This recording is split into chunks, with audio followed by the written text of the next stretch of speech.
దివ్య పీతాంబరధర షడ్భుజైరుపలక్షిత స్వపాదనకచంద్రాంశు ధ్వంసితాజ్ఞానకశ్మల. హరి ఓం. పరమేశ్వర స్వరూపమైన సభకి నమస్కారం. దత్తాత్రేయ స్వామి వారికి ఉన్నటువంటి 24 మంది గురువులను గూర్చి, లేదా దత్తాత్రేయ స్వామి వారు స్వీకరించిన 24 గురుస్వరూపములను గూర్చి ప్రసంగిస్తూ ఉన్నాం మనం. అందులో నిన్నటి రోజున నేను ఉపన్యాసం పూర్తి చేసేసరికి సూర్యుడి గురువుగా ఎలా స్వీకరించారు అన్న విషయం గురించి కొంత ప్రస్తావన చేసి ఉన్నాను. ఇవాళ చంద్రుడితో ప్రారంభం చేస్తాం. సూర్యుడి తర్వాత చంద్రుడు. చంద్రుడు మీరందరూ గమనించే ఉంటారు. అసలు మనందరం కూడా కాలాన్ని దేంతో చెప్తామంటే, వైదికమైనటువంటి సంప్రదాయంలో అయితే చంద్రుడి మీద ఆధారపడే మనం కాలగమనాన్ని చెప్తాం.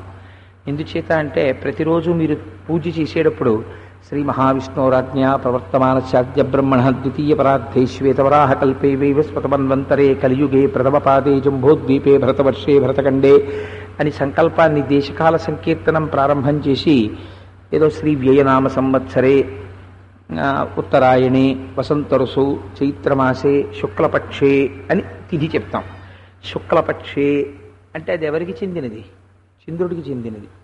శుక్లపక్షం తర్వాత కృష్ణపక్షే అంటాం. అది ఎవరికి చెందింది? చంద్రుడికి చెందినది. శుక్లపక్షంలో ఏమవుతుంది అంటే ఒక్కొక్క ఆ కళ పెరుగుతుంటుంది చంద్రుడికి. కృష్ణపక్షంలో అవే కళలు తగ్గిపోతుంటాయి. కానీ ఒక్కటి మాత్రం పరమసత్యం. ఒక మూల కళ అనబడేటటువంటిది ఒక కళ ఉంటుంది. ఆ కళలోంచి ఇవన్నీ వస్తూ ఉంటాయి, వెడుతూ ఉంటాయి.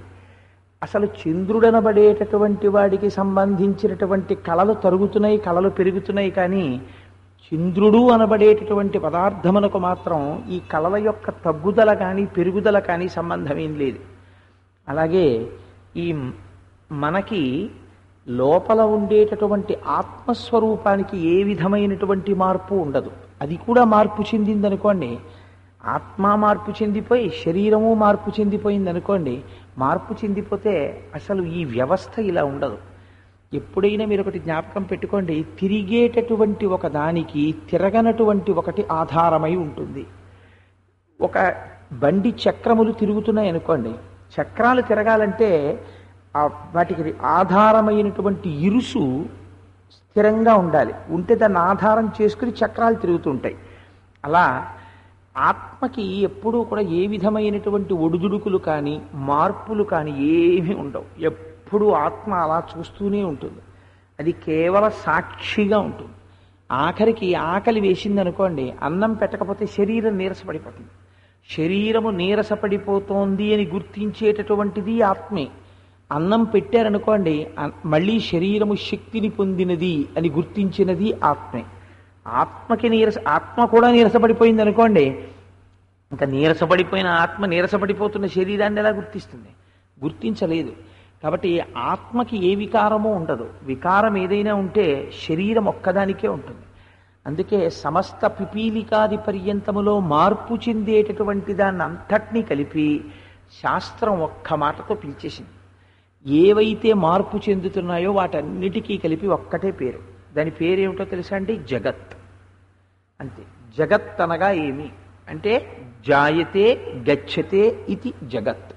ఏది వచ్చి వెళ్ళిపోయేటటువంటి ఆ స్వరూపమును కలిగి ఉంటుందో, అటువంటి స్వభావముతో ఉంటుందో దాన్ని జగత్ అని పిలుస్తారు. మీరు చూడండి, ఈ శరీరము, దీనికి ఒక డేట్ ఆఫ్ బర్త్ అంటాం, ఒక పుట్టుక తేదీ ఉంటుంది. ఇది ఒక కాలములో ఒక తేదీ నాడు ఇది వస్తుంది, ఒక తేదీ నాడు ఇది వెళ్ళిపోతుంది.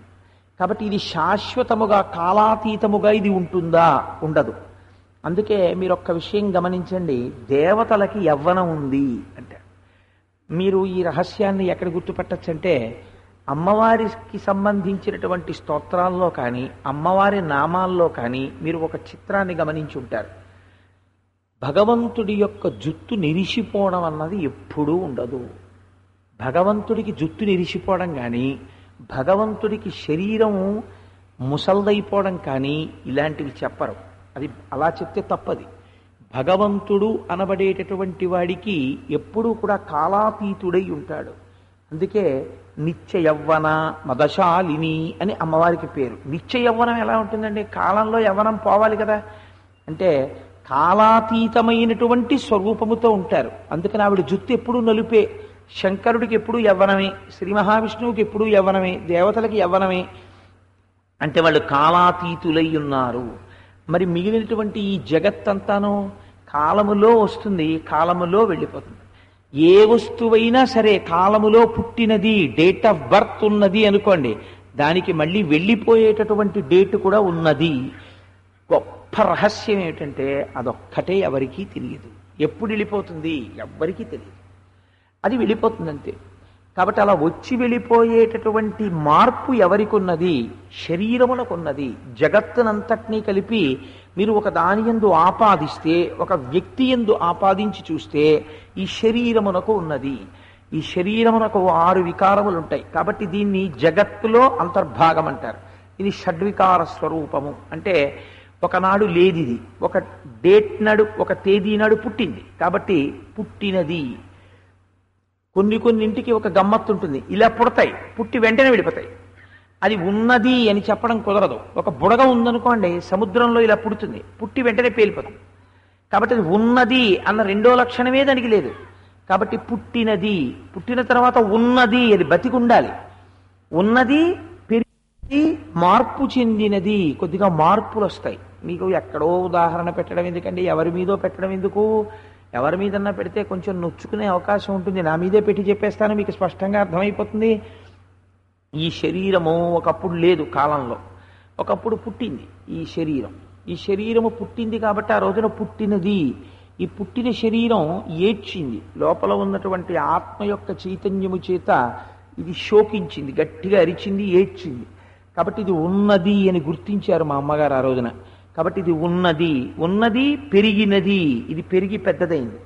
ఇంకొక 15 సంవత్సరాల తర్వాత మీరు నన్ను చూశారనుకోండి, అప్పుడు నన్ను మీరు గుర్తుపట్టలేకపోవచ్చు. ఎందుకంటే నా జుత్తంతా నిరిసిపోతుంది, నా ఒళ్ళంతా కూడా జర్జరీభూతమైపోయి ముడతలు పడిపోయి ఉంటుంది. బహుశా ఇప్పుడు నేను ఎక్కినంత దారుఢ్యంతో మెట్లు ఎక్కగలనో ఎక్కలేనో, ఎవరో చెయ్యి పట్టుకుని నన్ను మెట్లు ఎక్కించవలసి ఉండవచ్చు.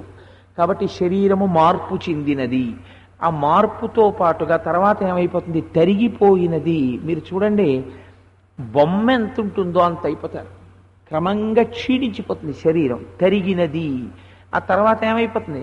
నశించిపోయినది. ఆ శరీరం ఇంకా ఉండదు చూడటానికి, ఆ శరీరం వెళ్ళిపోతుంది. ఆ శరీరం ఇలా ఉండేది, ఈ శరీరంతో తిరిగాడు అని గుర్తుపట్టడం కోసమని ఒక ఫోటో ఒకటి పెడతారు. అయితే ఇక్కడ మీకు ఒక అనుమానం రావచ్చు, సాధారణంగా వచ్చే అనుమానమే. ఏమంటే ఇది ఈ మార్పులు అనేటటువంటివి మరి గురువుకి కూడా ఉంటాయి కదా, గురువు కూడా శరీరంలోనే కదా ఉన్నాడు. శరీరములో ఉన్నటువంటి గురువు ఆత్మదర్శనం చేస్తే మరి గురువు శరీరము కూడా ఇలా మార్పు చెందుతూ ఉండవలసిందేనా? గురువు శరీరమునకేం మినహాయింపు ఉండదా? మరి బ్రహ్మవిద్ బ్రహ్మైవ భవతి. గురువుని భగవంతుడితో పోల్చి భగవంతుడిగా ఎందుకు మాట్లాడతారో తెలుసా? అంటే ఎవరు బ్రహ్మమును తెలుసుకున్నాడో వాడు బ్రహ్మమే అయ్యున్నాడు. అందుకే రమణ మహర్షిని సజీవ గురువు రమణులు, భగవాన్ రమణులు అని అంటారు. సాయిబాబా గారిని సమర్థ సద్గురు సాయిబాబా అంటారు, భగవాన్ సాయిబాబా అంటారు. బ్రహ్మవిద్ బ్రహ్మైవ భవతి. ఎవరు బ్రహ్మమును తెలుసుకుని ఉన్నాడో వాడు బ్రహ్మమే అయి ఉన్నాడు. మరి బ్రహ్మమే అయితే శరీరము మరి మార్పు చెందకుండా ఎందుకుంటుంది అంటే, ఎంత గొప్పవాడయ్యున్నా ఇక్కడ బ్రహ్మమును తెలుసుకుని ఉండడం వల్ల వచ్చేటటువంటి ప్రయోజనం మళ్ళీ పునర్జన్మ ఉండదు. కానీ ఈ శరీరము మాత్రం పడిపోవలసిందే. ప్రారబ్ధాన్ని అనుభవించే వరకు శరీరం ఉంటుంది, ప్రారబ్ధం అయిపోయిన తర్వాత ఈ శరీరం పడిపోతుంది. కానీ గురువు అలా ఆత్మతత్వాన్ని తెలుసుకున్న తరువాత శరీరంలో ఉండడం ఎవరికి ప్రయోజనం అంటే, గురువుకి ప్రయోజనం ఏమి ఉండదు. ఆ గురువు ఎలా ఉంటాడంటే, ఒక కూలికి బియ్యం బస్తా ఎత్తుకొచ్చినటువంటి వాడు ఎలా ఉంటాడో ఆత్మతత్వాన్ని తెలుసుకున్నటువంటి గురువు అలా ఉంటాడు. అంటే నేను ఒక 50 కిలోలు బియ్యం కొనుక్కున్నాను అనుకోండి, ఒక కూలివాడు ఆ బియ్యం బస్తాని మోసుకొస్తున్నాడు. ఆయన ఏమంటాడంటే ఎంతసేపు కూడా, ఏమండి ఇదేనా మీ ఇల్లు, ఇదేనా మీ ఇల్లు అంటాడు. ఎందుకు అలా అడుగుతాడు అంటే, ఎంత తొందరగా ఆ బియ్యం బస్తాని కింద పారేద్దామా అని ఉంటుంది వాడికి. అలాగే లోపల ఉన్న ఆత్మ నేను అని తెలుసుకున్నటువంటి గురువుకి ఎంత తొందరగా ఈ శరీరం పడిపోతే అంత హాయిగా ఉంటుంది అనిపిస్తుంది. తప్పించి తనంత తాను పడదోయకూడదు. ఆ శరీరం పడిపోతే ఆయనకి బెంగ ఉండదు. కానీ మరి గురువు శరీరంలో ఉండడం వల్ల ఎవరికి ప్రయోజనం అంటే, శిష్యుడికి ప్రయోజనం. గురువు శరీరంలో ఉంటే మాట్లాడతాడు, శరీరంలో లేకపోతే ఇంక గురువు మాట్లాడటం. గురువు లేకపోతే శరీరంలో శిష్యుడి యొక్క అజ్ఞానాన్ని తీసి శిష్యుడికి మంచి మాటలు ఎక్కడి నుంచి వినపడతాయి? గురువు వల్లే వినపడతాయి. అందుకని గురువు శరీరమునందు ఉండడం ఎవరికి ప్రయోజనమో? శిష్యులకు ప్రయోజనమో, అది గురువుకి ప్రయోజనం ఏం కాదు. కాబట్టి ఈ వికారములను చెందుతున్నటువంటి శరీరమునకు సాక్షి ఆత్మ. మీకు దక్షిణామూర్తి శ్లోకంలో శంకర భగవత్పాదులు ఒక అద్భుతమైనటువంటి ప్రతిపాదన చేస్తారు. ఆ ఒక్క శ్లోకం అర్థమైతే చాలండి, ఆత్మతత్వం అంతా అర్థమైపోతుంది. అరిటిపండు ఒలిచి నోట్లో పెట్టితే ఎంత తేలికగా మింగవచ్చో శంకర భగవత్పాదులు అటువంటి శ్లోకములను ఇచ్చారు దక్షిణామూర్తి స్తోత్రంలో. బాల్యాదిశ్యపి జాగ్రదాదిశు తథా సర్వాస్వవస్థాస్యపి వ్యావృత్తా స్వనువర్తమానమిహమిత్యంతఃస్ఫురంతం సదా స్వాత్మానం ప్రకటీకరోతి భజతాం యో భద్రయా ముద్రయా తస్మై శ్రీ గురుమూర్తయే నమ ఇదం శ్రీ దక్షిణామూర్తయే అంటారు. మీరు ఈ విషయం ఒక్కసారి జాగ్రత్తగా పరిశీలన చేసుకోండి, మీకే అర్థమైపోతుంది. మీరు బాల్యమునందున్నారు, మీరు ఆడుకుంటున్నారు, మీరు చిన్న వయస్సులో ఉన్నారు, అమ్మా నాన్న దెబ్బలాడతారు, నేను ఇంకా చిన్నపిల్లాన్ని అని తెలుసుకుంటున్నారు. ఎవరు తెలుసుకుంటున్నారు? మీరే తెలుసుకుంటున్నారు. లోపలకు వస్తువు తెలుసుకుంటున్నారు. తర్వాత యవ్వనం వచ్చింది, నాకు యవ్వనం వచ్చింది, నేను వివాహం చేసుకోవాలి, నేను ఒక ఉద్యోగం సంపాదించుకోవాలి, నేను సంతానాన్ని కనాలి, నేను 10 మందిలో గౌరవంగా జీవించాలి. ఎవరు తెలుసుకున్నారు? లోపల ఉన్న ఆత్మ తెలుసుకుంది. ఆ తర్వాత పూర్వంలా ఇప్పుడు ఓపిక లేదురా, మోకాళ్ళు నొప్పులు వచ్చేసాయి, తింటే అరగదు. ఎవరు తెలుసుకున్నారు? ఆత్మ తెలుసుకుంది. ఆ తర్వాత శరీరం పడిపోతున్నప్పుడు ఎవరు తెలుసుకున్నారు? ఆత్మే తెలుసుకుంది. కాబట్టి ఆత్మ సాక్షిగా ఉండి అన్నీ తెలుసుకుంటోంది, దానికి మార్పు లేదు. మరి మార్పు ఉన్నది ఎవరికి? శరీరమునకు మార్పు ఉంది. నేను చంద్రుణ్ణి చూసి ఇది తెలుసుకున్నాను.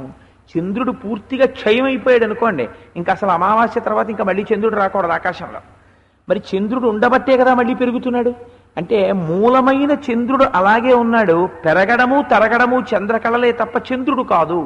నేను ఈ రహస్యాన్ని చంద్రుణ్ణి చూసి తెలుసుకున్నాను. అలా నా ఆత్మకి కూడా వృద్ధి క్షయము లేవు, ఉన్నది శరీరమునకు మాత్రమే. కాబట్టి నాకు ఇప్పుడు ఈ నిర్భయత్వము ఎవరి వలన అలవాటు పడింది అంటే చంద్రుణ్ణి చూసి అలవాటు పడింది అని, చంద్రుణ్ణి చూసి చంద్ర కళలను చూసి మహానుభావుడు దత్తాత్రేయ స్వామి వారు ఆత్మతత్వాన్ని అలవరుచుకున్నారు. అలా మనం కూడా చంద్రుణ్ణి చూడడం కాదు, చంద్రుణ్ణి చూడడం చేత కేవలం చంద్రుణ్ణి కళల విషయంలో చూడటమే కాదండి, చంద్రబింబాన్ని చూస్తే పూర్వకాలంలో అనేకమైనటువంటి విషయాల్ని తల్లి చంద్రుణ్ణి అడ్డుపెట్టి పిల్లలకి నేర్పేది. మీరు చూడండి, పిల్లలు అన్నం తినకపోతే పూర్వం పాట ఉండేది, చందమామ రావే, జాబిల్లి రావే, కొండెక్కి రావే, గోగుపూలు తేవే అని. ప్రపంచం అంతటికీ మేనమామ ఎవరో తెలుసా అండి? చంద్రుడే. ఎందుకు ప్రపంచానికి అంతటికీ చంద్రుడు మేనమామ? లక్ష్మీదేవి అమ్మ కనుక. లక్ష్మీదేవికి తోడ పుట్టినటువంటి వాడు కదా. ఇందీవరోదర సహోదరమిందిరాయాహ అంటారు శంకరాచార్యుల వారు కనకధారా స్తోత్రంలో. అందుకని ఆవిడికి తమ్ముడు కాబట్టి ఆ చంద్రుడు మనకి మామయ్య, లోకానికి అంతటికీ మేనమామే. ఆ చంద్రుణ్ణి చూపించి ఎన్ని కథలు చెప్తారో, ఎన్ని చూపిస్తారో. చంద్రుణ్ణి చూస్తే ప్రసన్నం కానటువంటి మనిషి ప్రపంచంలో ఉండడు. ఆ చంద్రుడి యొక్క చల్లతనం అలా ఉంటుంది. కాబట్టి నేను ఆ చంద్రుణ్ణి చూసి ఈ విషయాలు తెలుసుకున్నాను అని దత్తాత్రేయ స్వామి వారు ప్రతిపాదన చేశారు. తరువాత వారు తెలుసుకున్నది సముద్రము, దాన్ని గురువుగా స్వీకరించారు. సముద్రం గురువుగా ఎలా కనపడుతుందండి అంటే, మీరు రెండు అద్భుతమైన మాటలు ప్రయోగిస్తారు శాస్త్రంలో. మేరునగధీరుడు, ఎవరైనా చాలా ధైర్యంగా ఉన్నాడు అనుకోండి, ఆయన ఏమని పిలుస్తారంటే ఆయన మేరునగధీరుడండి అంటారు. అంటే నగము అంటే కొండ, మేరు పర్వతానికి ఎంత ధైర్యమో ఆయనకి అంత ధైర్యం అంటారు. మేరు పర్వతానికి ధైర్యం అనడానికి, మేరు పర్వతం ఎప్పుడైనా అందరూ భయపడిపోయేటటువంటి దాంతో ధైర్యంగా ఢీకొని యుద్ధం చేయడం మీరు ఎక్కడైనా చదివారేమిటి? మరి మేరు పర్వతానికి ధైర్యం అని మీరు ఎలా చెప్తారు? అంటే ధైర్యము అన్న మాట దేనికి వాడతారో తెలుసా అండి? అందరూ దేన్నో చూసి భయపడితే ఈయనొక్కడు వెళ్ళి యుద్ధం చేస్తే ధైర్యం అని పిలవరు శాస్త్రంలో. ధైర్యము అన్న మాట ఎక్కడ వాడతారంటే, తన సహజ స్థితిని తాను కోల్పోకుండుట. అంటే ఒక కష్టం వచ్చిందనుకోండి, ఇంకా బెంబేలు పడిపోయి అయ్యి బాబా ఇంక నేను నా జీవితం ఏమిటండి, ఇంక నేను బతకలేనండి అని ఒక రకమైనటువంటి నైరాశ్యానికి లోనైపోవడం. ఓ చిన్న సుఖం వచ్చింది అనుకోండి, అబ్బా నా అంత గొప్పవాడు ఎక్కడున్నాడండి, సుఖం అంతా నేనే సంపాదించుకున్నానండా. మీరు చూడండి, మేరు పర్వతం ఆకాశం అంత ఎత్తుంటుంది, మేరు పర్వత శిఖరాల్లా ఉన్నాయంటారు. ఆకాశం అంత ఎత్తున్నానని పొంగిపోదు.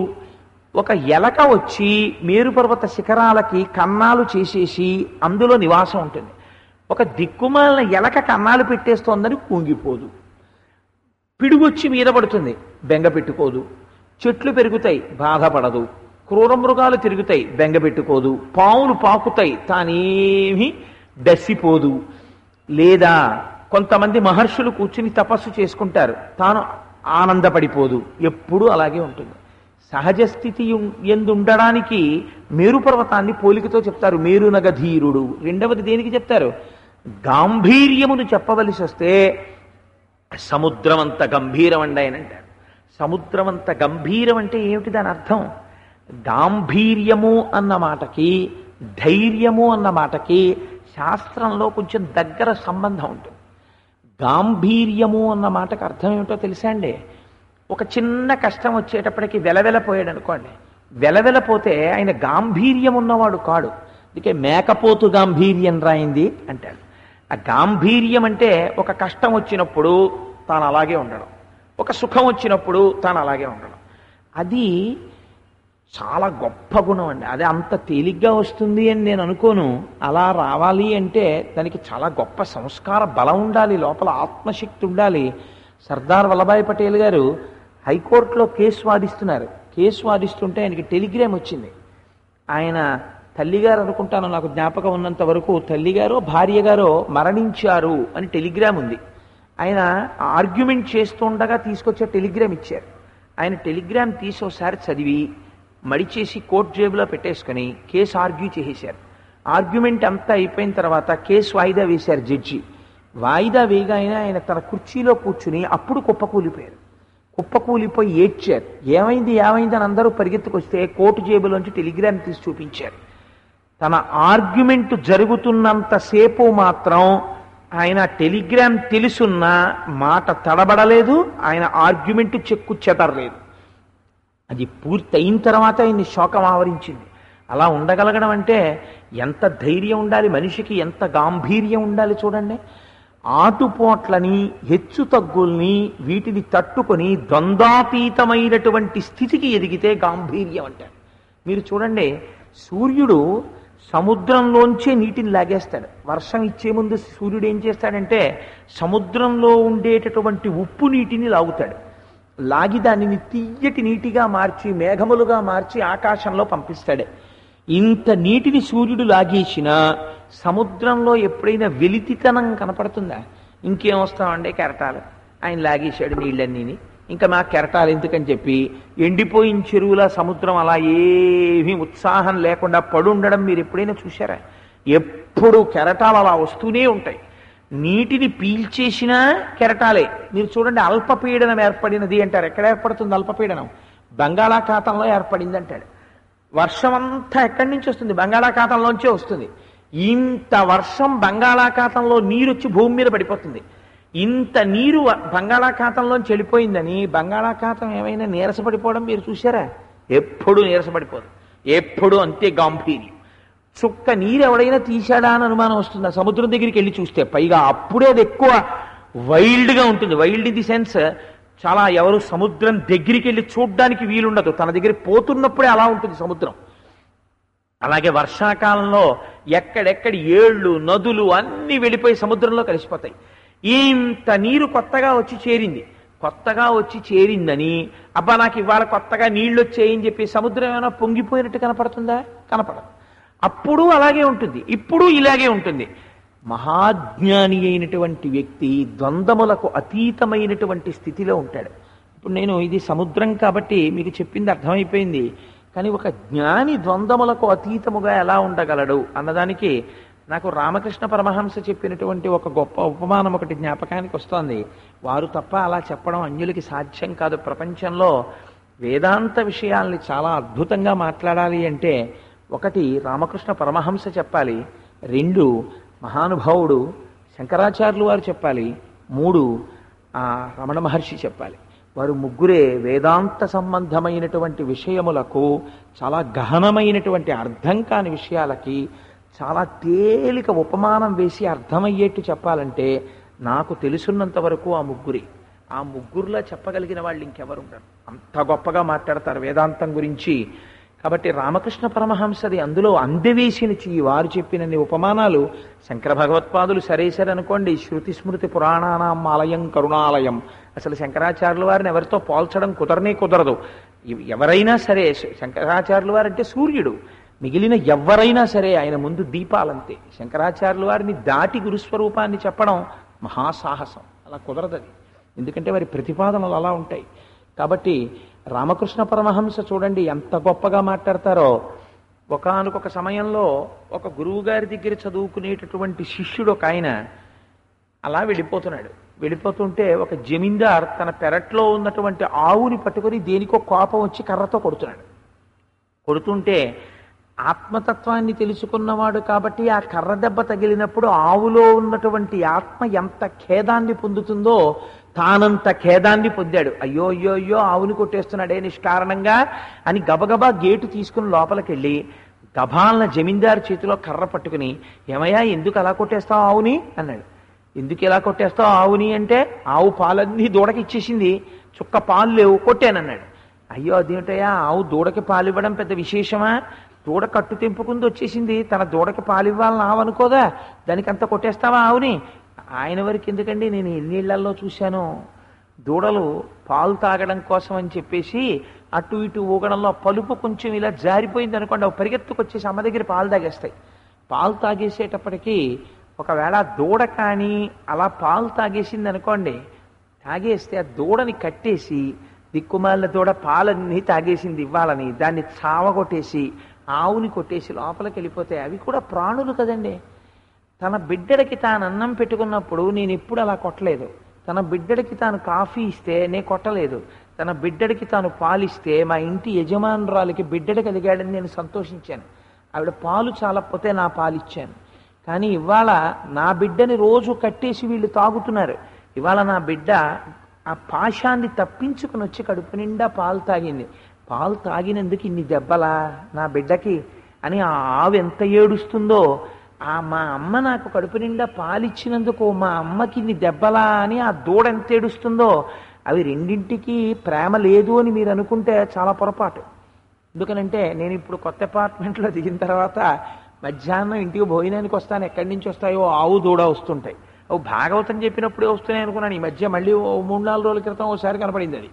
అది మధ్యాహ్నం అయ్యేటప్పటికి అరుస్తుంది. మరి రోజు ఆ దూడ ఎటో పోతుందో ఏటో దానికి అదొక అల్లరి దూడలా ఉంది. బహుశా ఇది ఆర్తితో అరిచి 4 రోడ్ల కూడల్లో నించుంటుంది, అది రాదు. అది ఇంకొక 4 రోడ్ల కూడల దగ్గరికి వచ్చి మళ్ళీ అరుస్తుంది, అది రాదు. మళ్ళీ ఇంకో 4 రోడ్ల కూడల దగ్గరికి వచ్చి మళ్ళీ అరుస్తుంది. అప్పుడు వెంకటనగర్ శివాలయం సందు దగ్గర నుంచి మా ముందు ఆ పెద్ద తార్ రోడ్డు వరకు ఒక 3-4 జంక్షన్స్ ఉంటాయి అంతే. వీటి మధ్యలో ఎక్కడో నిలబడి అరుస్తుంటుంది. ఆఖరికి ఎక్కడ వింటుందో ఆ దూడ ఎక్కడి నుంచో అంబా ఇది అరుస్తుంటుంది, అంబే అని అది అరుస్తుంది. ఆఖరికి రెండూ కలుసుకుంటాయి. అది దీన్ని నాకేస్తుంది, దీన్ని అది నాకేస్తుంది. ఇద్దరూ కలిసి పొంగిపోతారు. ఇది చూసి మా ఆవిడ గబగబా కిందకెళ్ళో 2 అరటిపళ్ళు ఎడుతుంది. ఆ అరటిపళ్ళు తినేస్తే వెళ్ళిపోతాయి. అందుకని ఆ ఆవుకి దూడకి ఒకదాని మీద ఒకటి ప్రేమ లేదు అని మీరు అనుకుంటే చాలా పొరపాటు. వాటి రెండింటికి చాలా ప్రేమ ఉంటుంది. ఆవుకి దూడకి ప్రేమ ఉంటుందయ్యా. దూడ పాలు తాగిందని ఆవుని కర్ర పెట్టి అంత కొట్టేస్తావా? నువ్వు కొట్టిన దెబ్బలకి ఆ ఆవు పలుపు కంఠానికి ఉరిలా పడిపోతే దూరంగా వెళ్ళిపోయి మూత్ర విసర్జన చేసేసి పేడ వేసేసి ఎంత భయంగా చూస్తోందో చూడు. నువ్వు కొట్టిన దెబ్బలకి ఇంతంత తట్లు తేరిపోయాయి. నువ్వు మనిషివే, అన్నం తింటున్నావా, ఏం తింటున్నావు? అంత కోపమా ఆవు మీద? దూడకు పాలిస్తే అలా కొట్టచ్చా అన్నాడు ఆయన. అంటే అయితే ఆవుని కొట్టకపోతే నిన్ను కొట్టమంటావా అన్నాడు. అయితే నన్ను కొడితే ఆవును కొట్టకుండా ఉంటావా అని అడిగాడు ఆయన. నాకు కొట్టను అన్నాడు. అయితే కొట్టు. ఒక ఆవు నీ చేత ఇంకొక 5 దెబ్బలు తప్పించుకోగలిగితే ఈ శరీరం దాన్ని మోసి ఆవు రక్షింపబడడం వల్ల నీ కోపం తీరిపోతుంది అనుకుంటే నన్ను కొట్టు.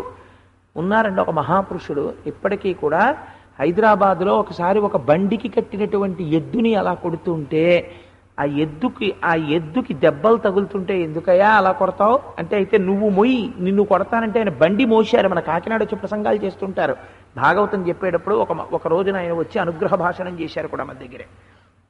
అందుచేత అటువంటి మహాపురుషులు ఇప్పటికీ ఉన్నారు, ఆత్మతత్వాన్ని గుర్తిరిగిన వాళ్ళు.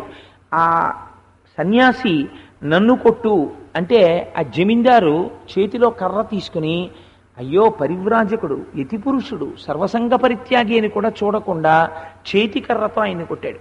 కొడితే 5 దెబ్బలు తినేటప్పటికీ ఆయన స్పృహ తప్పి కింద పడిపోయాడు. స్పృహ తప్పి కింద పడిపోగానే లోపలికి వెళ్ళిపోయాడు జమీందారు. ఈ పడిపోయినటువంటి సన్యాసిని అటుగా వెళ్ళిపోతున్నటువంటి శిష్యులు చూశారు. చూసి, అయ్యో మనతో చదువుకునేటటువంటి సన్యాసి ఇటు ఇలా పడిపోయాడు పాపం. దగ్గరికి వెళ్ళి చూస్తే పెద్ద పెద్ద తట్లు తేరిపోయి ఉన్నాయి, కర్ర దెబ్బలు. అయ్యయ్యో కొట్టేశారన్నమాటని ఎవరో చెప్పారు. అయ్యా కొట్టేశాడండి ఇంటి యజమానిని. ఆ శరీరాన్ని మోసుకుంటూ తీసుకొచ్చి ఆశ్రమంలో పడుకోబెట్టారు. పడుకోబెట్టి కాసి నీళ్లు చల్లారు. కొద్దిగా తెలివి వచ్చి మూలుగుతున్నాడు ఆయన. అయ్యో పాపం ఏదైనా పట్టండి, దెబ్బలు తిన్నాడు కదా, మాట్లాడగలడని చెప్పి కాసిన పాలు పట్టారు. 4 గుటకలు వేశాడు. వేసిన తర్వాత ఇన్ని దెబ్బలు తిన్నాడు కదా, తెలియకుండా తలకేమైనా దెబ్బ తగిలిందేమో, ఒకవేళ గుర్తుపట్టగలుగుతున్నాడో పట్టలేకపోతున్నాడో చూద్దామని ఆ మిగిలిన శిష్యులు మెల్లిగా వెళ్ళి చెవులో అడిగారు. ఒక్కసారి కన్ను విప్పి చూడు, నేనెవరు అని అడిగాడు ఒక శిష్యుడు. అతను బాగా స్నేహితుడు ఆయనకి. ఆయన మెల్లగా కన్ను విప్పి చూసి చేతిలో పాల గ్లాసుతో పట్టుకుని ఉన్నాడు ఆ శిష్యుడు. ఆయన్ని చూసి అన్నాడు, ఇత పూర్వము నన్ను కర్ర పట్టుకుని కొట్టిన జమీందారు రూపంలో ఉన్నటువంటి పరమాత్మ ఒక్క పావు గంట తర్వాత నా నోటిలో పాలు పోస్తున్నటువంటి నా స్నేహితుడి రూపమునందున్న పరమాత్మ, ఒక పరమాత్మ 2గా నాకు కొద్దిసేపట్లోనే కనపడ్డాడు అన్నాడు. ఇది ఎంత చిత్రమైన మాట అండి, ఎవరైనా అనగలరా? కొట్టిన జమీందారు పరమాత్మ స్వరూపమే, పాలు పోసినటువంటి స్నేహితుడు జమీందారు స్వరూపమే. ఆ దుర్మార్గుడు కొట్టాడంటాం మనమైతే, ఈశ్వర స్వరూపమైనటువంటి ఆ జమీందారు కొట్టాడు, ఈశ్వర స్వరూపమైన నా స్నేహితుడు పాలు పోశాడు. ఇద్దరూ ఈశ్వర స్వరూపములే. నాకు వాళ్ళిద్దరి యందు భేదము కనపట్టలేదు, ఇద్దరూ ఈశ్వరులుగానే కనపడుతున్నారు. ఇలా అనగలగాలంటే లోపల ఎంత సంస్కార బలం ఉండాలి చూడండి. తన్ని కొట్టేవాడిలో కూడా పరమాత్మని చూశాడు, తనకి పాలు పోసేవాడిలో కూడా పరమాత్మని చూశాడు. ఇద్దరి యందు పరమాత్మని చూసిన వాడికి ఇంకా కోపాన్ని జయించడం అన్న ప్రశ్న ఎక్కడ వస్తుందండి? ఇంకా ఆయనకి కోపం దేని మీద వస్తుంది? అంతటా ఈశ్వరుణ్ణి చూస్తున్న వాడికి. ఇలా ద్వంద్వాతీతమైనటువంటి వ్యక్తి ఎవడున్నాడో అటువంటి వాణ్ణి పరమాత్మ అని, అటువంటి వాణ్ణి సముద్రముతో సమానమైన వాడు, నిత్యగంభీరుడు. ఒక వస్తువు పోయిందని ఆయనకి వెలితి లేదు, ఒక వస్తువు వచ్చిందని ఆయన యందు అతిశయము లేదు. ఆయన ఎప్పుడు పూర్ణుడు, ఎప్పుడు పరిపూర్ణుడు. లోపల ఆత్మవస్తువు చేత యోగరతోవా భోగరతోవా సంగరతోవా సంగవిహీన యస్య బ్రహ్మణి రమతే చిత్తం నందతి నందతి నందత్యేవ. ఎప్పుడూ సంతోషమే, ఎప్పుడూ ఆనందమే తప్ప అసలు ఒకనాడు ఉందని సంతోషం లేదు, ఒకనాడు లేదని ఏడుపు లేదు. ఎప్పుడూ ఆనందంగానే ఉంటాడు. అలా ఉండగలిగినటువంటి మహాత్ముడెవరో అటువంటి వాడు సముద్రముతో సమానమైనటువంటి గాంభీర్యం ఉన్నవాడు. కాబట్టి నేను సముద్రమును చూసి ఒక గురువుగా స్వీకరించి ఇలా ఉండాలి అని తెలుసుకున్నాను. ఈ మాట దత్తాత్రేయ స్వామి వారు చెప్పడం కాదండి, ఇందులో 0.00000001 మనకు అబ్బిందనుకోండి, జీవితంలో ఎంత సంతోషంగా ఉంటాం. మీరు చాలా మందిని చూడండి, వయస్సు అంతా అయిపోతుంది, వాళ్ళు ఇంకా దేనికి ఏడుస్తూ ఉంటారంటే, నేను జంతికలు తినలేను అని ఏడిచేవాడు ఒకడు, లేకపోతే తింటే అరగదు అని ఏడిచేవాడు ఒకడు, ఎన్ని మందులు వేసుకున్నా శరీరానికి వ్యాధి తగ్గట్లేదు అని ఏడిచినవాడు ఒకడు, నేను సర్వీసులో ఉండగా ఇంకొక నెల ముందు 58కి రిటైర్ అయిపోయినప్పుడు 60 జీవో వస్తే ఎంత బాగుండేదో అని ఏడిచేవాడు ఒకడు. తప్ప పరబ్రహ్మం కోసం ఏడిచేవాడు ప్రపంచంలో ఉండనే ఉండడు. అయ్యో నా టైం అంతా అయిపోతోందిరా, జుట్టు నెరిసిపోయింది, ఇంకా ఏ పాటి టైం మిగిలింది, నాకు ఎందుకురా ఈ దిక్కుమాల ప్రసంగాలు, ఈశ్వరుడు గురించి మమేకమై ప్రార్థన చేసుకుందామన్నవాడు మీకు ఎక్కడో తప్ప అసలు కనపడనే కనపడడు. ఎక్కడో ఉంటాడు మహానుభావుడు, ఒక్కడో 2 3 ఉంటారు. మిగిలిన వాళ్ళందరికీ కూడా వృద్ధాప్యం వచ్చేటప్పటికి వచ్చేటటువంటి పెద్ద విషయం ఏమిటో తెలుసా అండి? చింత. మనిషిని చంపడానికి ఈశ్వరుడు ఏం చేస్తాడో తెలుసా అండి? చింత అన్నదాన్ని పెడతాడు. అభద్రతాభావము. వాడికి బెంగ ఏమిటంటే, ఒకటి తను సంపాదించినది పిల్లలు పాడి చేసేస్తారేమో అని బెంగ. రెండోది, ఇంత కష్టపడి సంపాదించాను వాడు పాడు చేస్తాడేమో అని బెంగ పెట్టుకుంటే ఒక ఎత్తు. అది ఒకవేళ వాడు పాడు చేయకుండా జాగ్రత్తగా ఉన్నా దీన్ని వీడు ఇంకా రెట్టింపు చేయట్లేదని ఒక బెంగ.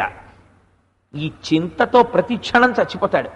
ఆఖరినెప్పుడు చితి మీద కాలిపోతాడు. కాబట్టి ఆ చింత పోవడానికి మార్గం ఏమిటి? నిత్యపూర్ణత్వాన్ని పొందడమే. ఒక సముద్రాన్ని చూసి ఒక సముద్రపు టొడ్డుకి వెళ్ళి, సముద్రము దగ్గర ఈ మాట ఒక్కటే చెప్తారు కానండి, అసలు సముద్రం దగ్గర నేను గమనించేటటువంటి రహస్యం ఒకటి ఉంది.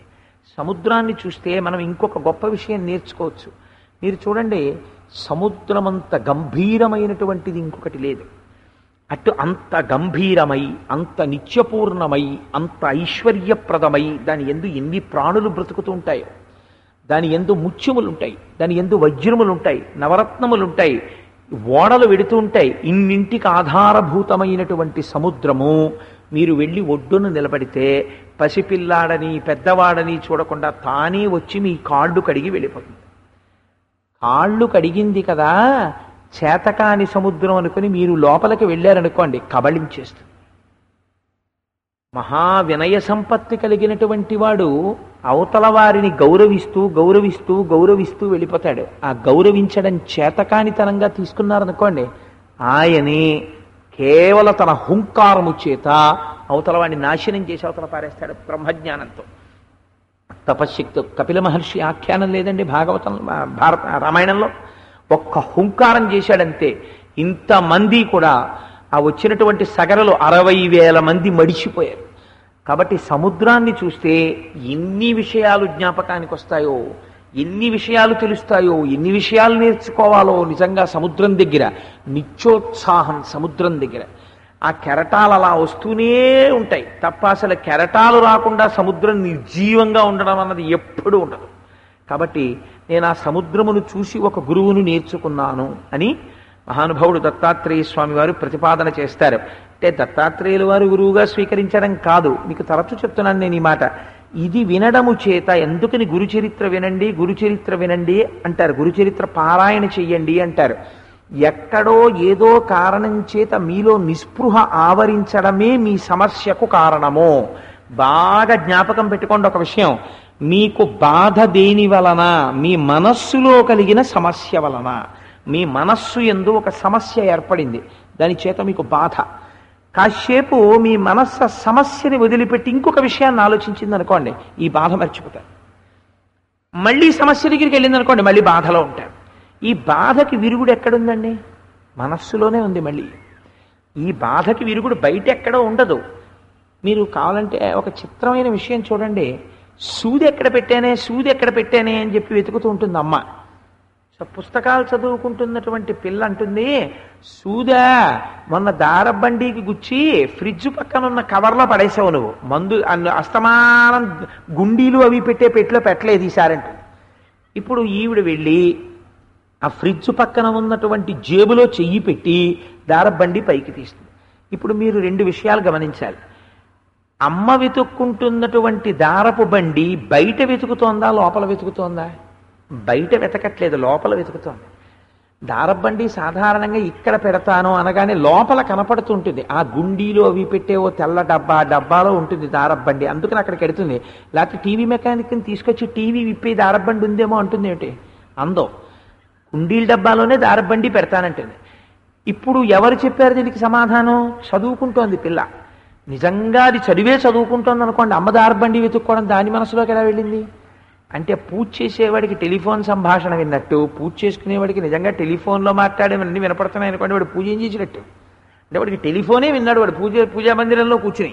అలా ఈవిడేం చేస్తోంది? చదువుకుంటున్నానంటోంది, కానీ అమ్మ ఏం చేస్తోందో కనిపెడుతోంది. అమ్మ దారబండికి వెతుక్కుంటోంది. ఈవిడ చెప్తోంది నువ్వు ఫ్రిడ్జ్ పక్క కవర్లో పెట్టావంటోంది. ఫ్రిడ్జ్ పక్క కవర్లో దారబండి ఉన్నది అన్న విషయము ఇక్కడ ఉన్నది, ఇక్కడ ఉన్ననిది అక్కడ ఉన్నదని ఎలా చెప్తావు? ఇక్కడుంది అసలు రహస్యం అంతా. సమస్త ప్రపంచాన్ని ఇక్కడ దాచారు మీరు. విశ్వందర్పణ దృశ్యమాన నగరీ తుల్యం నిజాంతర్గతం అంటారు శంకరాచార్యులు వారు. ఉట్టిది పైన లేదు, లోపలుంది విశ్వం అంతా అంటారు. అదే రహస్యం. కాబట్టి అసలు మీ మనస్సులో వచ్చినటువంటి కష్టానికి విరుగుడు ఎక్కడుంది? మీ మనస్సులోనే ఉంది. అది మీకు ఆలోచన వచ్చిందనుకోండి, ఇలా చేస్తే నా సమస్య తీరిపోతుంది అని ఒక ఆలోచన వచ్చిందనుకోండి, వెంటనే మీ సమస్య తీరిపోతుందండి. ఆ ఆలోచన రాలేదు మీకు, ఆలోచన రానంత కాలం అలా సమస్య గురించి మీరు బాధపడుతూనే ఉంటారు. ఆఖరికి సమస్యకి పరిష్కారం ఎక్కడ తోచింది? ఇక్కడే తోస్తుంది. సమస్యకి పరిష్కారం తోచకపోవడమే అశాంతి, సమస్యకి పరిష్కారం దొరకడమే శాంతి. ఈ శాంతికే మన వాళ్ళు పురాణ ప్రవచనం చేసినా, ప్రవచనం విన్నా, పూజ చేసినా, ఏది చేసినా దేని కొరకు? ఓం శాంతి శాంతి శాంతి. మీ మనస్సు ప్రశాంతంగా ఉండడం కోసమే ఇవన్నీ చేస్తారు. కాబట్టి ఇప్పుడు గురుచరిత్ర పారాయణ చెయ్యండి, మీకు కోరికలు తీరుతాయి. ఎలా తీరుతాయి? మీరు గురువులుగా దత్తాత్రేయుల వారు ఎలా స్వీకరించారనేటటువంటి విషయాన్ని విని లోపల బాగా తరచి చూస్తే మీకున్న అశాంతి తీసేస్తుంది. ఒక్కొక్కనాడు నేను ఉపన్యాసంలో చెప్పినటువంటి విషయాలు ఎవరికో ఉపయోగపడుతున్నాయన్న విషయాలు నాకు తెలియవు. కానీ ఆశ్చర్యం ఏమవుతుందంటే, నేను వ్యక్తిగతమైనటువంటి విషయాలు సభలో చెప్పకూడదు కాబట్టి చెప్పను. కానీ ఒక్క విషయాన్ని ప్రస్తావన చేస్తే మీరు గమనించగలుగుతారు. ఒక్కొక్కసారి మా ఇంటికి ఎవరో వస్తూ ఉంటారు, వచ్చి వలవలా ఏడుస్తారు. ఎందుకండి అలా ఏడుస్తున్నారు? అయ్యో మీరు స్వస్థత పొందండి, కూర్చోండి, ఎందుకు వచ్చారు ఏంటి చెప్పండి అంటే, నా వలన ఇంత భయంకరమైన పొరపాటు జరిగింది. యథాలాపంగా ఒక రోజున మీ ఉపన్యాసానికి వచ్చాను. నా ఉపన్యాసం అంటే నేను ఒక్కండే అని మీరు అనుకోకండి. నాకన్నా మహాత్ములు ఎందరో ఉన్నారు, చేతకాని వాళ్ళల్లో నేను మొదటివాడిని. ఆ ఉపన్యాసం విన్నప్పుడు నా మనస్సులో నేను పొందుతున్న కష్టానికి, ఆ సమస్యకి విరుగుడు ద్యోతకమైంది. ద్యోతకమై నేను ఇలా ఉంటే నా సమస్య పరిష్కారం అయిపోతుంది అని నేను అలా ఉన్నాను. నా సమస్య తొలగిపోయింది. ఇప్పుడు నేను చాలా సంతోషంగా ఉన్నాను. అందుకని మీకు వచ్చిన అరటిపళ్ళు పట్టుకొచ్చానండి అని అరటిపళ్ళు పట్టుకొస్తారు. అంటే నా ఉద్దేశం అందరినీ అరటిపళ్ళు తెమ్మని కాదు. ఇప్పుడు పరిష్కారం ఎక్కడుంది చెప్పండి? పరిష్కారం ఎక్కడి నుంచి? బయట నుంచి వచ్చి తలుపు తొట్టి, ఓయ్ నీ సమస్యకి నేనునోయ్ పరిష్కారం నన్ను స్వీకరించు అని అడిగిందా? అడగదు. మీ సమస్యకి పరిష్కారం మీలో ఉంది. మీలో ఉన్న పరిష్కారం మీకు కనపడకపోవడం మీ దుఃఖానికి కారణం. ఎంత చిత్రంగా ఉంటుందంటే, ఆయన ఉంగరమే, ఈ చేతి ఉంగరం తీసి ఈ వేలుకు పెట్టుకున్నాడు. పెట్టుకుని గబుక్కుని చూసుకున్నాడు, ఉంగరం పోయింది అన్నాడు. ఉంగరం పోయింది అనగానే దుఃఖం వచ్చేసింది మనసులోకి. అమ్మ నా ఉంగరం పోయింది. ఇంకా వెంటనే ఈ ఉంగరం ఎప్పుడు వచ్చింది? నేను ఉపనయనం చేసుకున్నప్పుడు మా అమ్మ నాకు మాతృభిక్షలో వేసింది, నేను ఆ ఉంగరం పెట్టుకుంటాను. అసలు ఆ ఉంగరం లేకుండా నేను ఎప్పుడూ ఆచమనం చెయ్యను. అలాంటి ఉంగరం పోయింది అంటే నాకేదో కీడు ప్రారంభం అయిపోయింది అనమాట. అమ్మ చేతి ఉంగరం పోయిందంటే నాకు రక్షణ పోయింది, ఆశీర్వచనం పోయింది అని ఇంకా రకరకాల ఆలోచనలు వచ్చేస్తాయి. వచ్చేసి ఇంకా దాని మీద ఎన్ని ఆలోచించేస్తాడో, ఎన్ని దుఃఖాలు వచ్చేస్తాయో. దుఃఖాలు వచ్చేసి ఇంకా చాలా బెంగలెట్టేసుకుంటాడు. చాలా బెంగలెట్టేసుకుని చాలా భయపడిపోయి ఇంకా వెంటనే ఎక్కడికి వెళ్ళిపోదాం, ఏం చేసేద్దామన్న ఆలోచన వచ్చేసిన తర్వాత ఉంగరం పోయింది ఉంగరం పోయింది అని తిరుగుతుంటే ఆఖరికి అక్కడ ఉన్న పిల్ల అంటుంది, ఏ ఉంగరం అన్నాను గారండి, 2 ఉంగరాలు ఉన్నాయా మీకు అంటుంది. 2 ఉంగరాలు ఏంటే నీ మొహం, ఉన్నది ఒకటే ఉంగరం, ఎర్ర ఉంగరం అంటే. అదేంటండి ఎడం చేతి పెట్టుకున్నారు కదా అంటుంది. ఓహో ఇక్కడ పెట్టుకున్నానా అని తీసి ఇక్కడ పెట్టుకుంటాడు. ఏమైపోయింది? దుఃఖం అంతా పోయింది. ఎందుకు పోయింది? మీకు ఉండవలసినటువంటి ఉంగరం మీ దగ్గర ఉంది. కుడి చేతికుంటే ఏమిటి, ఎడం చేతికుంటే ఏమిటి? ఉంగరం మీదే కదా. కుడి చేతిలో కుడి జేబులో 10 రూపాయలు తీసి ఎడం జేబులో పెట్టుకుని, అయ్యా నా దగ్గర డబ్బులు ఖర్చు అయిపోయాయండి అని మీరు అన్నారనుకోండి, ఎవరు నమ్ముతారు? ఈ జేబులో పెట్టుకున్నా మీదే, ఈ జేబులో పెట్టుకున్నా మీదే, అది తీసి ప్యాంటు జేబులో పెట్టుకున్నా మీదే, ఈ వేలి ఉంగరం ఈ వేలికి పెట్టుకున్నా మీదే అవుతుంది కదా. అయినప్పుడు మీకు దుఃఖం ఎందుకు వచ్చింది అంటే, కాసేపు ఉంగరం లేదన్న భ్రాంతి చేత వచ్చింది. దుఃఖమునకు విరుగుడు ఎక్కడుంది? మీరు సరిగ్గా చూడడంలోనే దుఃఖానికి విరుగుడుంది. గురుచరిత్ర పారాయణ చేస్తే దుఃఖం ఎందుకు పోతుంది?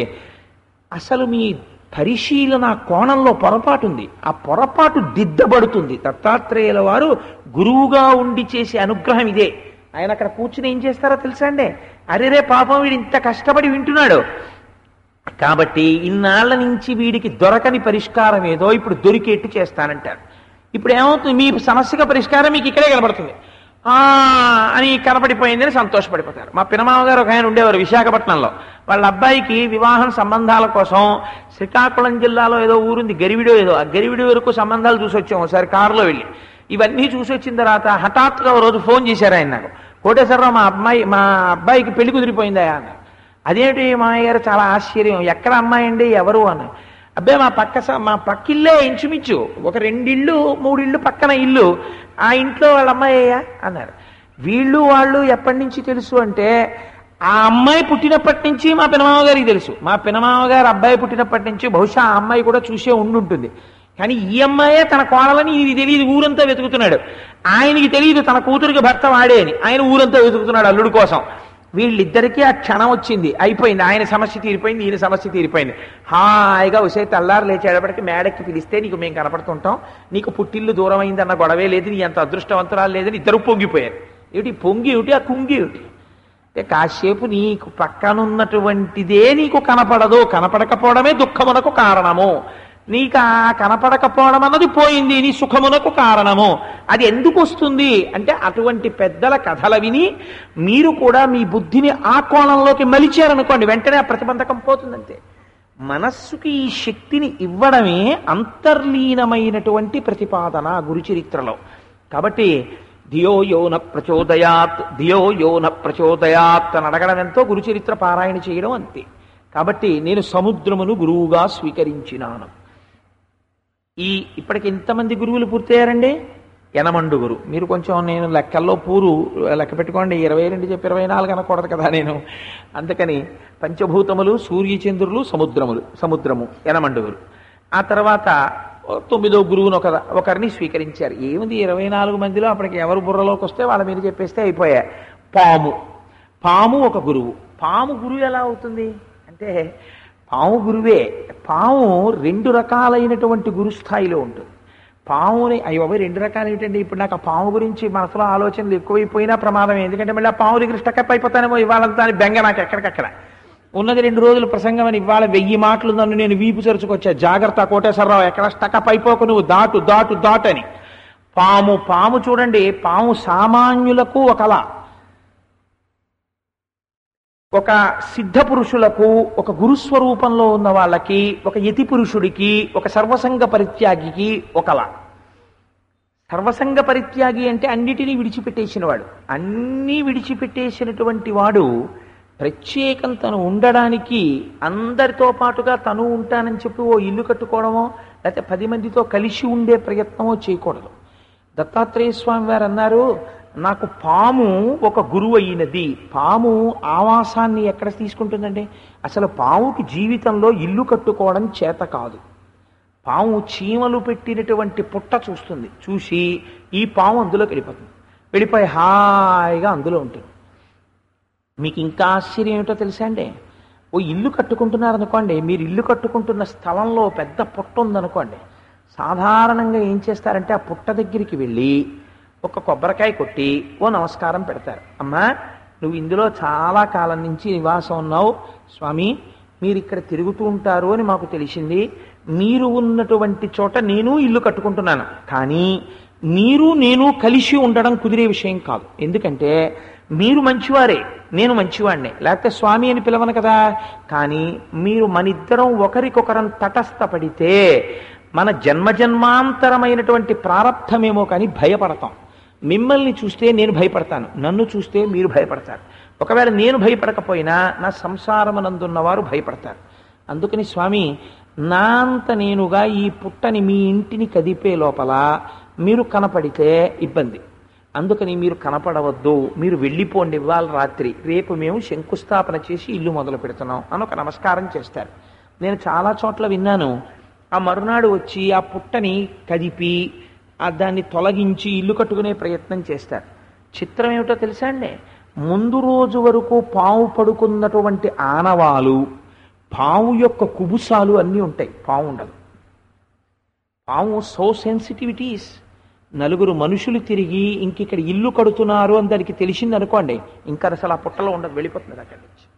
వెంటనే పుట్టను వదిలిపెట్టి వెళ్ళిపోతుంది తప్ప, అదేంటి కోటు పోదందా, నీకన్నా ముందొచ్చి నేను ఇక్కడ ఉన్నాను, నువ్వు ఎలా కడతావో నేను చూస్తాను, కట్టు, నీ సంగతి చెప్తానని చెప్పి పక్కన ఎక్కడో కాపేయడం, ఇలాంటి పనులు వచ్చేది. అది వదిలిపెట్టి వెళ్ళిపోతుంది. దానికి మోహం లేదు. ఇంటి మీద మోహం లేనటువంటి స్థితి ప్రపంచంలో పావు, అస్సలు దానికి మోహం ఉండదు.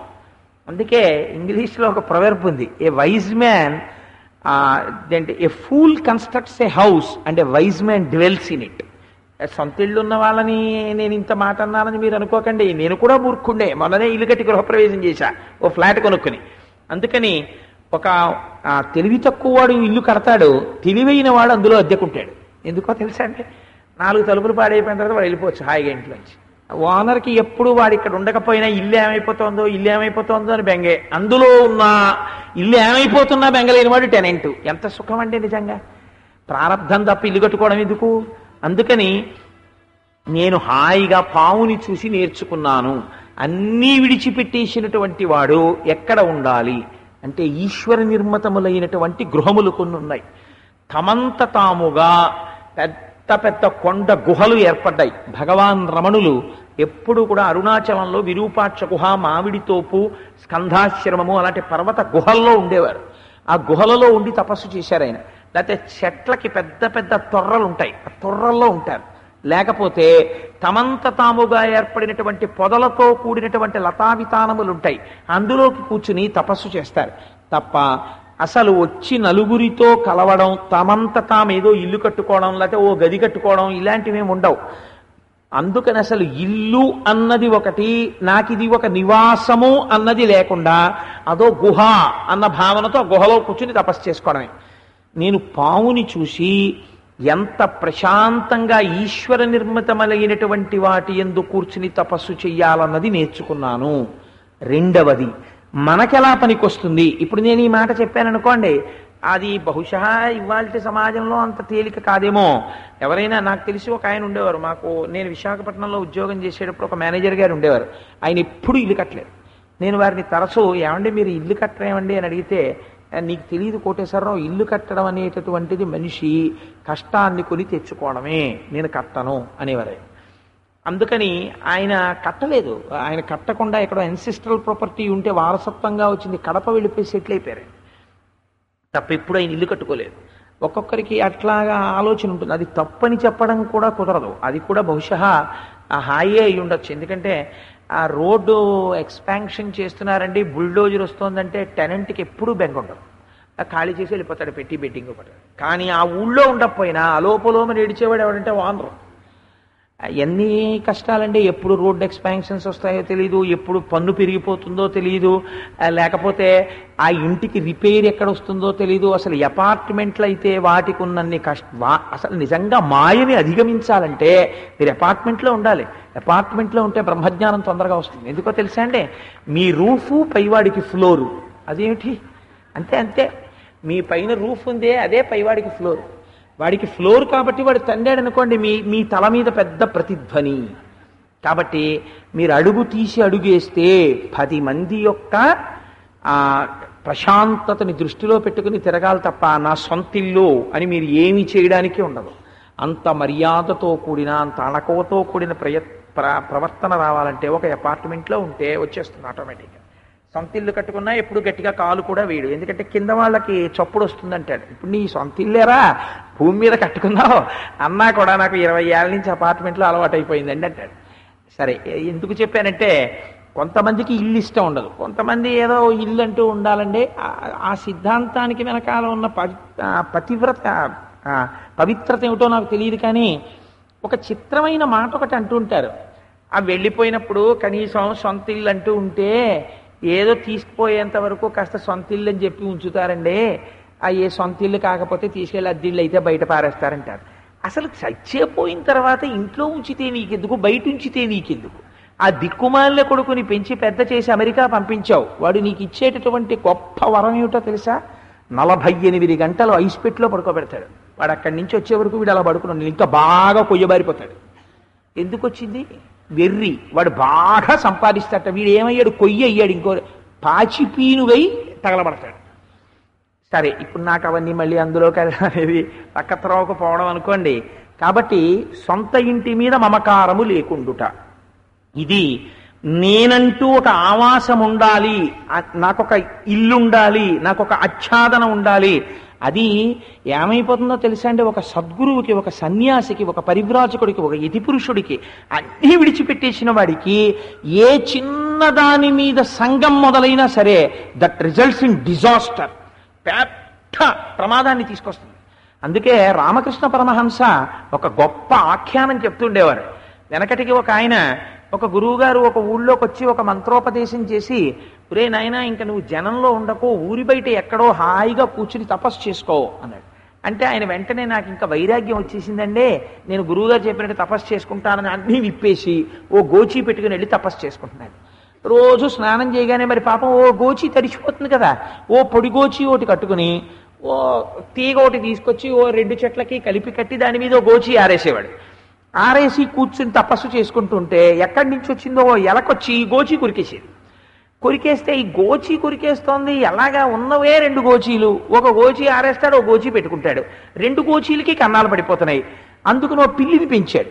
ఆ పిల్లిని పెంచితే ఎలకని చంపుతుందని ఆ పిల్లి మేవ మేవ అంటూ తిరుగుతుండేది, కాస్త గోచీలు బాగుండేవి. కానీ అదేం చేసింది, తపస్సు చేసుకుంటున్న వాడి దగ్గరికి వచ్చి దానికి ఆకలి, పాల కోసం అని ఈయన్ని చూసి మేవ మేవ అని ఏడిచేది.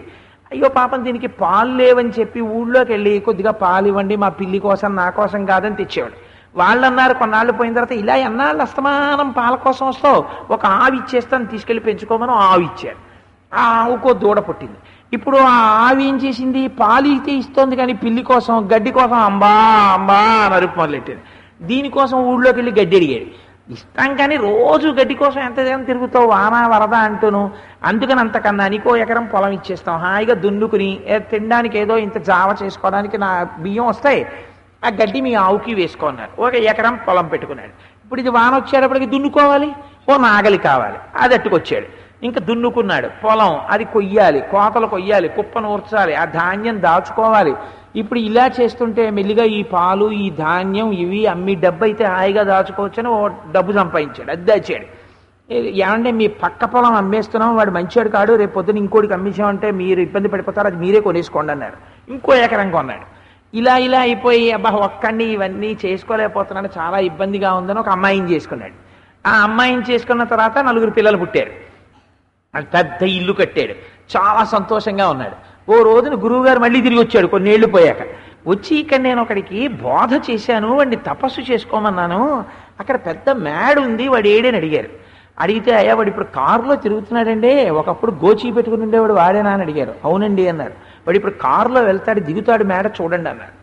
అంటే వాడి దగ్గరికి వెళ్ళి చూసి, ఒరే ఒరే ఒరే ఒరే నాకు గుర్తొచ్చింది, నువ్వే కదరా, ఎందుకు ఇలా అయిపోయావు, నువ్వు ఏంటి ఇంత ఐశ్వర్యం ఎక్కడొచ్చింది అన్నాడు గురువుగారు. గురువుగారు ఏం చెప్పమంటారు, కౌపీన సంరక్షణార్థం గోచి రక్షించుకోవడానికి ప్రయత్నం మొదలెట్టాను, ఇగో ఈ స్థితికి వచ్చాను, ఆఖరికి ఇంత సంసారం వచ్చిందన్నాడు. ఆఖరికి అన్నీ విడిచిపెట్టిన వాడు దేని మీద సంఘం పెట్టుకున్నా చివరికి వెళ్ళిపోయేటటువంటి స్థితి దానికే వెళ్ళిపోతాడు. కాబట్టి నేను కనీసం ఒక చోట ఉండడం, ఒక చోట కట్టుకోవడం అన్నది కూడా వదిలిపెట్టేశాను. ఎక్కడుంటాను, పర్వత గుహల్లో ఉంటాను, చెట్టు తొర్రల్లో ఉంటాను, ఉండి తపస్సు చేసుకుంటాను, అక్కడుండి తిరుగుతూ ఉంటాను. సరే, అటువంటి సిద్ధపురుషుల విషయంలో అయితే బాగుంది. మరి మనలాంటి సామాన్య గృహస్థులు ఉంటారు, గృహస్థ అంటేనే గృహమునందుండువాడు. మరి మనకేం చేస్తుంది పాము అంటే, పావుని చూసి మనం ఒకటి నేర్చుకోవాలి. పాము చూడండి, పాము బయటికి వచ్చే ముందు జర్ జర్ జర్ జర్ జర్ జర్ పాకి వెళ్ళిపోతుంది అనుకోండి, ఇక్కడ ఏదో ప్రసంగాలు అవుతున్నాయి సరదాగా వాళ్ళందరి మధ్యలో పాకుదామని రాదు, ఎప్పుడూ రాదు. నిజంగా ఇక్కడ ఎక్కడైనా 4 పాములు ఉన్నాయనుకోండి, ఉన్నా కూడా అవి వెలుతురు చూసి అక్కడెక్కడన్నా చీకట్లో పడగ విప్పి చూసింది అనుకోండి, ఒరే వీళ్ళందరూ ఏమిటో ఇన్ని ఉపన్యాసాలు అవి పెట్టారు, ఈ సుబ్బారావు గారు కొంత అల్లరి చేస్తాడులా ఉంది, ఇలా ఒక వారం 10 రోజులు తర్వాత మళ్ళీ కొన్నాళ్ళు పోయిన తర్వాత ఆయన మళ్ళీ బాబా గారి గుడికే పరిమితం అయిపోతాడు. అయిపోయిన తర్వాత మనం ఇటు తిరుగుతాం, ఓ 10 రోజులు ఇటువైపు వెళ్ళవద్దు, పిల్లల్ని కూడా పిలిచి చెప్తుంది, అలా ఏం వెళ్ళకు, నువ్వు అక్కడికి వెళ్ళకు అని చెప్తుంది. చెప్తే ఏమవుతుంది, అవి రావు. ఇంకా 10 మంది ఉన్న చోటికి పావు రాదు, దూరంగా ఉండి ఎప్పుడు ఏకాంతంగా ఉంటుంది పావు. మనిషి కూడా ఎప్పుడు 10 మందితో కలిసి ఉండడం నేర్చుకున్నాడు అనుకోండి, మన వాళ్ళకి సాధారణ అది కలిపురుషుడు యొక్క లక్షణం అండి. ఏం చేస్తాడో తెలుసా అండి, అబ్బా బోరు కొట్టేస్తోంది అలా వాళ్ళ ఇంటికి పోదాం అంటాడు. బోరు కొట్టేస్తోంది విష్ణు సహస్రం చేద్దాం అండవాడు, బోరు కొట్టేస్తోంది రమణ మహర్షి పుస్తకం చదువుదాం అండవు, బోరు కొట్టేస్తోంది స్నానం చేసిరా నువ్వు నేను కాసేపు నామని చెప్దాం అండవు, బోరు కొట్టేస్తోంది వాళ్ళ ఇంటికి వెళ్దాం అంటాడు. వాళ్ళ ఇంటికి వెళ్ళిన తర్వాత వాడు వీడు కలిసి ఇంకా పనికి మాలిన విషయాలన్నీ మాట్లాడుకుంటారు. ఏమైపోయిందంటే మళ్ళీ వీడికి ఆకలి వేసేటప్పటికీ వాగినంత వాగేడైపోయింది, మళ్ళీ ఇంటికి వెళ్ళి తినేస్తాడు పడుకుంటాడు. ఏమైపోతుందంటే కాలం అయిపోతుంది, ఇచ్చినటువంటి జీవితం అయిపోతుంది, భగవత్ సంబంధం లేదు. 10 మందితో కూడి తిరగడం చేత ఎప్పుడూ అనవసర ప్రసంగాలే, పనికొచ్చేటటువంటి ప్రసంగము ఉండదు. కాబట్టి నువ్వు ఏకాంతముగా ఉండడాన్ని ప్రయత్నపూర్వకంగా అలవాటు చేసుకో. సంగము తగ్గించి ఒక్కడివి ఉండడం, కాసేపు ఏదో ఒక్కడివి కూర్చుని నామని చెప్పుకోవడం, 1 గంట కూర్చుని స్తోత్రం చేసుకోవడం, ఒక 10 స్తోత్రాలు చదువుకోవడం, ఇలాంటివి నేర్చుకో. ఇలా చేస్తూ ఉండగా నువ్వు రోజు పావుగంట పూజ చేసేవాడివి గంట సేపు పూజలో కూర్చుంటే ఇంట్లో వాళ్ళకు కొంచెం కష్టంగా ఉంటుంది. ఏమిటండి పూజ ఇంతసేపు అని. కానీ గుర్తుపెట్టుకో,